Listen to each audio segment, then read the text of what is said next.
There is an old saying you have probably heard: everything will be all right in the end. And if it is not all right, it is not yet the end.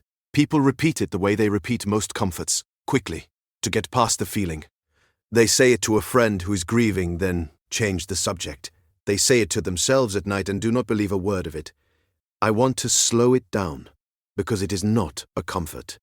It is a description of how time actually works, and almost no one lives as though it were true. You are reading these words in the middle of something. I do not know what it is. A loss. A failure that still has your name on it.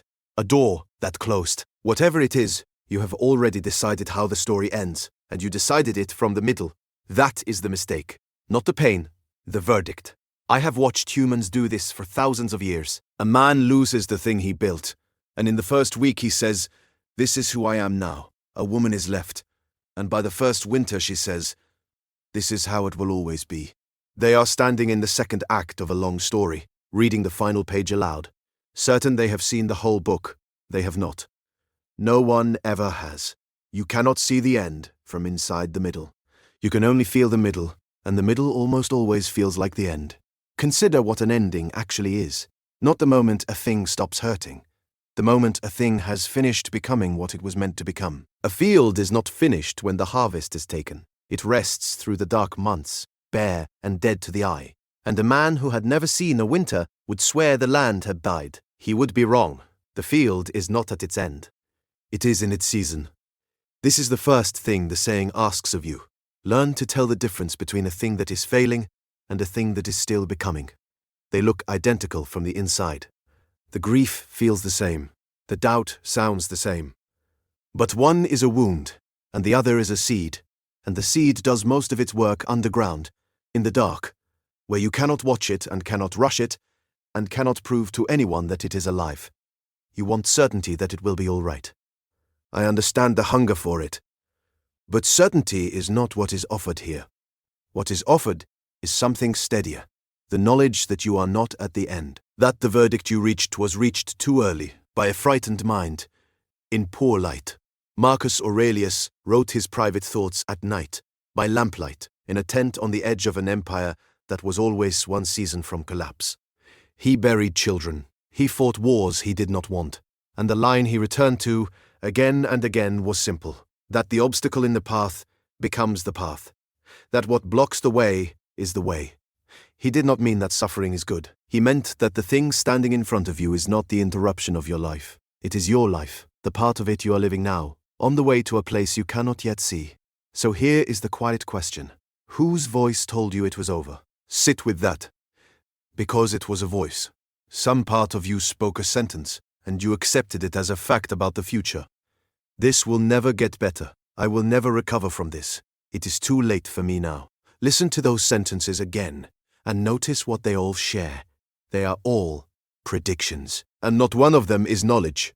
They are fear wearing the costume of certainty, and you let it sit at the head of the table because it spoke with confidence.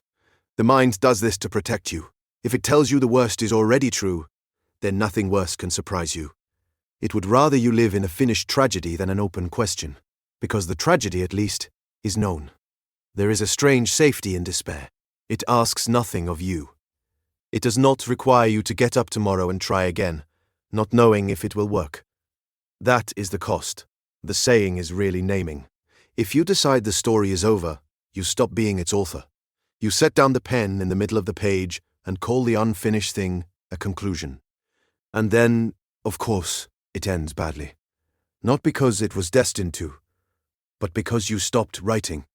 I have seen men do this with 40 years still in front of them. They reached one bad chapter, closed the book, and spent the rest of their lives certain they already knew the ending. They were the ones who ended it. The story would have kept going. It was waiting for them to turn the page. You were not placed here to read your own life, like a stranger reading the last line of a book they never opened. You were placed here to live the middle, and the middle is supposed to feel uncertain. That uncertainty is not a sign that something has gone wrong. It is the feeling of a story that is still being written by you, in real time, with the ink still wet. So I will not tell you everything will be all right.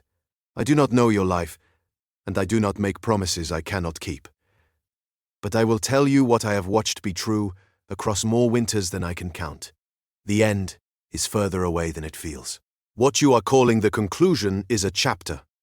The despair you are reading as a verdict is weather, and weather moves. And the part of you that already gave up was not wiser than the rest of you. It was only louder and more afraid, and it spoke first. You do not have to argue with that voice. You do not have to win. You only have to stop treating its predictions as reports from the future. When it says this is the end, you can answer gently, the way you would answer a frightened child. We are not at the end. We are only in the dark part. And the dark part is not the same as the end. Then you turn the page, not because you are sure, because the story is not finished and you are still the one holding the pen. This is simple. I know it is simple. You may have wanted something grander, some secret that would make the waiting painless. There is no such secret. There is only this. When it is not all right, you have not reached the end. So do not lay the burden down by quitting. Lay down only the verdict. Keep walking. The road bends, and you cannot see the bend from here. No one ever can. Sit with this. Let it find its place in you.